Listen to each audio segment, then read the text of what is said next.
La selección española se quedó a 11 metros de conseguir su segunda Nations League. Hoy analizamos las claves del éxito de Portugal y la caída de la selección española. La selección española cayó derrotada en la final de la Nations League y para analizarlo estamos aquí como siempre Daniel Sánchez, Pablo Almohaya y Alejandro Romero. Os pido chicos un titular de este parón. Lamine Yamal no acudió al rescate de la selección. Portugal nos baja los pies al suelo. Una España que hace aguas. La mía es 2 años y 3 meses después, que para el que no lo sepa era el tiempo que llevaba la selección de Luis de la Fuente sin conocer la derrota. Así que en el vídeo de hoy vamos a analizar lo que ha sido la Nations League tanto para el elenco español como para los portugueses y vamos a ver qué le faltó a España, hasta dónde puede llegar la selección de Roberto Martínez y qué sacamos en claro de este parón. Lo primero de todos os quiero preguntar por el partido que fue ayer, del 2-2, ¿qué creéis que le faltó a la selección española para conseguir la victoria? Bueno, si queréis empiezo yo. Pienso que la clave estuvo en los extremos. Creo que uno de los éxitos que tuvo España en la Eurocopa es que tanto Nico como Lamine tenían una participación muy clara dentro del juego de España. Sin embargo, ayer, sobre todo Nico en la primera parte, pienso que se hizo con Joao Neves, que no era su posición y pudo hacer algo más en ataque, pero en la segunda, cuando sacó a Semedo, se terminó el juego de banda de España, además de que Lamine no estuvo acertado. Yo vi una selección muy plana que precisamente no lograron escenificar ese juego, ese estilo de extremos que hablabas tú. Creo que en la primera parte Nico estuvo mejor, que encontró la espalda bastantes veces de Joao Neves y así vino después el cambio en la segunda parte por Semedo. Sin embargo, Lamine Yamal no estuvo acertado desde luego ayer. Yo creo que, si continúo yo creo que vimos una España más de Luis Enrique que de Luis de la Fuente, con una circulación muy baja, que no rompía líneas, que no era vertical, y yo creo que no lo esperábamos, porque teniendo a Lamine y a Nico en el nivel que estaban, no buscarles a la espalda fue un error, claro. Sí. Para mí el punto débil de la selección ayer fue el flanco derecho. Lo que estábamos comentando antes de empezar a grabar el vídeo, a nadie nos gustó el partido de Mingueza y en el partido frente a Francia os diría que Pedro Porro tampoco ha dado un paso adelante para sentarse en ese lateral derecho con la baja de Carvajal y como decís, Lamine Yamal no acudió ayer al rescate y yo creo que ese flanco derecho fue muy débil en la selección española. Incluso diría que tampoco me gustó la presión de la selección española. Creo que Rodri nos dota de la capacidad de alguna manera, estoy yo en el mediocampo, vamos a ir todos a la presión. España en esta Nations League no me ha gustado como ha presionado. No sé si ha sido a lo mejor porque Fabián estaba más cansado, Pedri no ha hecho la presión que me hubiera gustado. También he visto a Oyarzabal, que a pesar de ser, no es un delantero como Morata, que a lo mejor sí que aporta más en ese ámbito ofensivo a la hora de presionar al rival y no tanto lo bueno que es tácticamente Oyarzabal, que posteriormente hablaremos, que me pareció que estuvo espectacular. A mí Oyarzabal sí que me parece que puede ser muy trabajador en esa presión y fue mi favorito, vamos, el que más me gustó ayer en el partido. Pero es cierto lo que dice Rodri, creo que aporta bastante y se nota, pese al buen partido de Martín Zubimendi ayer. Zubimendi estuvo inmenso, a mí me gustó mucho, la verdad. Fíjate que yo a Zubimendi quizás meses atrás le pedía un pasito adelante con la selección, que me parece que no estaba dando, pero creo que estos dos últimos partidos, sobre todo ayer, estuvo muy bien. Desde esa final frente a Inglaterra que tuvo que salir por Rodrigo, sí, yo creo que lo está abordando. Y otro de los nombres señalados, que os voy a empezar yo por el mío, es Luis de la Fuente. A ver, no hay que exagerar, es la final de la Nations League, no estamos ante un Mundial, no estamos ante una Eurocopa, pero yo creo que ayer los cambios de Luis de la Fuente fueron especialmente malos. Comentabas el tema de Oyarzabal. Oyarzabal fue sustituido en el minuto 111 para meter a Morata, que sí, que luego falla el penalti, pero más allá de eso no aportó nada y para mí el jugador vasco tendría que haber sido sustituido pues en el 60 por Samu, como hizo en el partido frente a Francia o algo así. No sé qué pensáis. Sí, yo creo que no tocaba, porque si justo tienes una tanda de penaltis y el mejor lanzador de España es Oyarzabal, cambiarle por Morata es como tirarte al suelo y vamos, y querer que te maten. Que encima entra frío, es que son apenas 9 minutos. A mí, bueno, yo no sería muy catastrofista de todas formas con la selección. Sigue siendo una final que has perdido contra Portugal, que si no es la máxima favorita, está entre ellas de cara al siguiente Mundial. Yo creo que también se equivoca con el cambio de Oyarzabal, definitivamente. No solo por el penalti, sino porque ya he comentado que estaba siendo el mejor. Y, por ejemplo, en la faceta del lateral derecho, parecía que quería, de cierta manera, recompensar a Mingueza por el mal partido que tuvo Pedro Porro el anterior, pero creo que incluso rindió peor. Sí. No sabemos tampoco cómo está Pedri, pero tanto en la semifinal como en la final, alrededor del minuto 70 le quitan en ambos partidos. No entiendo muy bien lo que tiene que pasar para que Luis de la Fuente quite a un futbolista como Pedri. Bien que sacó a Isco en la final, me parece que fue positivo. Isco al final es un futbolista que te permite muchísimo tanto en cómo proteger el balón, cómo permitir pausar al equipo, también moverlo, pero Pedri me parece que no puedes quitar a Pedri en ningún contexto del partido. Y más allá de que pensamos que los cambios no fueron acertados, yo creo que los jugadores que salieron de repuesto no respondieron. O sea, no vimos un Jeremy Pino como estábamos viendo las últimas jornadas con el Villarreal. Baena tampoco estuvo genial. Isco, yo creo que esperábamos todos un poquito más, estuvo bien, le dio calma al equipo, pero quizás esperábamos que catapultase un poco más a los extremos y al final, si los cambios no responden, la culpa es de Luis de la Fuente, pero también los jugadores quedan señalados. Yo lo que apuntaría a Isco es que no se hizo dueño y señor del partido, que es lo que puede beneficiar al malagueño. Y Luis de la Fuente comentaba en rueda de prensa que los cambios de Jeremy Pino y Baena querían aportar más tranquilidad con el balón y más llegada, pero creo que tampoco lo vimos. Yo, si os digo esto, hace un año no me creéis y eché de menos a Ferran Torres. Sí. Fijaros lo que os digo. E incluso a Yoce, que a Daniel Sánchez le gusta mucho.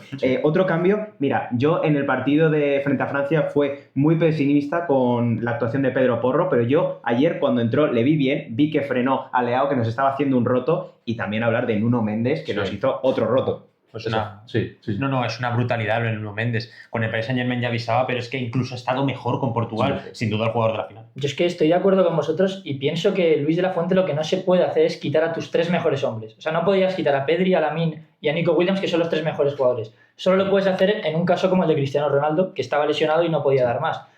Bruno Fernández se mantuvo en el campo y al final tus mejores jugadores tienen que acabar el partido sí o sí. Fíjate, yo insistí con Lamine, que lo vi con mis amigos y decía, aunque no sea el partido de Lamine, puede que aparezca en una jugada tonta, porque es que ya lo hemos visto muchas veces que los cracks son así. Claro. Y os quiero preguntar, hemos visto a una Portugal muy seria, tanto en el partido contra Alemania como el de contra España. Quiero preguntaros si Portugal es candidata para ganar el Mundial del año que viene. Sí, bueno, yo ya lo he comentado antes, para mí es de las máximas favoritas. Por ese medio campo, por esa línea defensiva, a mí la pareja centrales me encantan, los dos. Y los laterales, Semedo es verdad que es más flojo que Nuno Méndez, porque es que ahora mismo me parece de los mejores laterales izquierdos del mundo, si no es el mejor.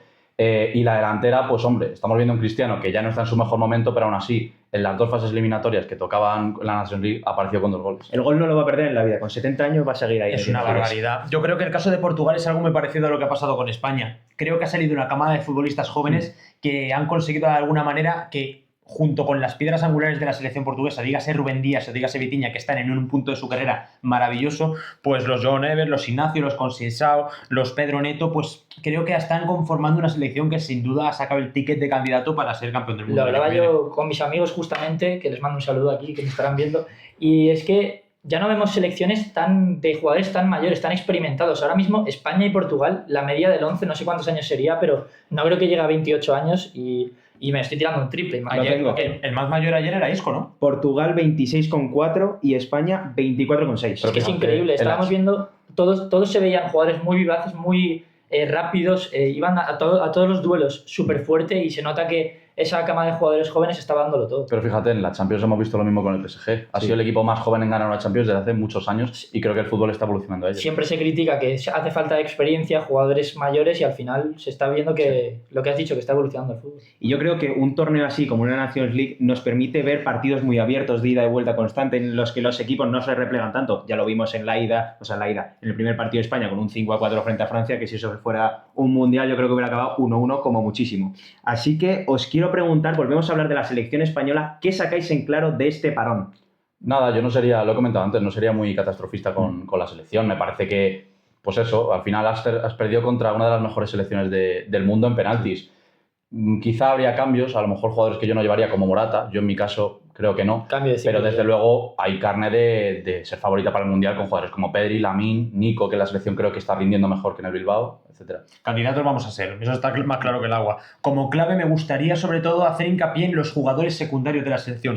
Hablo a lo mejor de Fermín, de Gavi, de Asencio, de Pablo Barrios, que podrían entrar, Alex Baena o Morodión, Carreras incluso del Benfica. Estos jugadores secundarios van a permitir a España tener fondo de plantilla y en un Mundial tener más opciones, ser muy abierto en el banquillo. Digas en el último caso Scaloni, en el partido contra México es donde sacan los suplentes, 2 o 3 suplentes como Enzo, como Julián y cambian absolutamente el torneo. Eso es lo que necesita España para ser campeón. Es que hablamos de que tenemos muchas variantes en el banquillo. Si quieres meter un 9 más replegado como Dani Olmo que te dé más movilidad, Samu que es más agresivo, tenemos muchas opciones y al final acabó tirando por lo que ya había usado, que le había ido bien.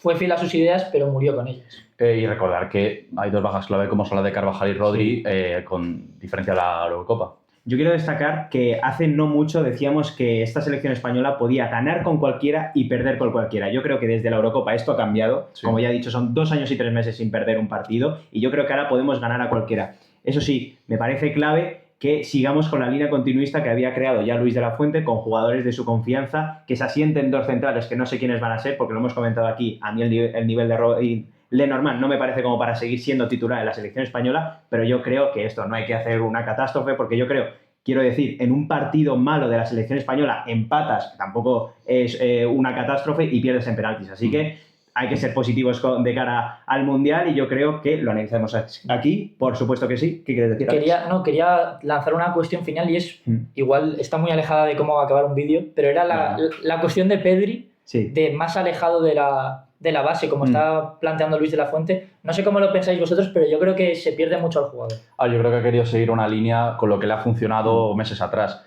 A mí, por ejemplo, no me gustó que estuviese Merino en la base de la jugada. A mí no me parece un jugador de esa planta, creo que es más interior, incluso llegador. Yo veía mucho en Twitter, que no suele ser una fuente muy fiable, pero la verdad que me sirvió de inspiración, cómo la gente pedía un Zubimendi-Pedri con Olmo por delante o con un jugador como Fermín, que llegue más de segunda línea y pueda tirar esos desmarques de ruptura. Sobre todo más agresivo, que es que estamos viendo una selección muy plana. Yo depende de quién acompaña a Pedri. En la Eurocopa veas a Rodri y a Pedri de un poco más de constructores y Olmo era ese media punta. Sin embargo, me parece que siempre es negativo cuanto Pedri más lejos esté de 3/4. Es que se vio en la Eurocopa. Pedri no fue lo que ha sido con este Barça. Obviamente este Barça le ha catapultado al máximo nivel de ser candidato al Balón de Oro. Pero en la selección sí que le hemos visto un poco alejado de su nivel y creo que es una de las razones por lo que sea muy plano España, perdón. Yo creo que para Luis de la Fuente es media punta y seguirá siendo media punta en su esquema, porque yo creo que de cara al Mundial, Rodri y Fabián son inamovibles. No sé si os iba a continuar en el Mundial. Pedri en media punta. Si vuelve a hacer una temporada así en el Barça, cuidado. De hecho, ayer es que Olmo ni entró. Es significativo. Así que pues ya con todo analizado nos vemos la semana que viene con más.